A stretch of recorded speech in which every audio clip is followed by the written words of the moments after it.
लाल सागर में यमन के हूती विद्रोहियों का अमेरिका कोई समाधान नहीं निकाल पा रहा है।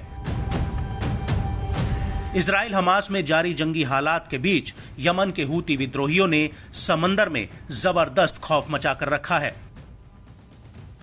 हूती विद्रोही काल बनकर अमेरिका और इजराइल के जहाजों पर हमलावर हैं।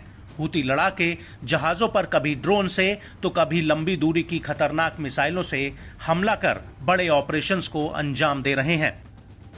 हूतियों से निपटने के लिए अमेरिका और ब्रिटेन समेत कई देश साथ भी आए, बावजूद इसके हूती विद्रोही बेकाबू हैं। अमेरिका समेत कई पश्चिमी देशों ने हूती के खिलाफ संयुक्त अभियान भी चलाए, मगर हूती पर इसका कोई असर नहीं पड़ा। गाजा में जब से खूनी जंग चल रही है, तब से ही ईरान समर्थित यमन के लड़ाके मिसाइल और ड्रोन अटैक कर इजराइल पर दबाव बनाने में जुटे हैं।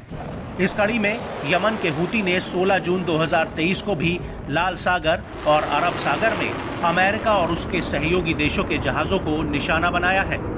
दावा है कि हूतियों ने 3 सैन्य अभियानों को सफलतापूर्वक अंजाम तक पहुंचाया।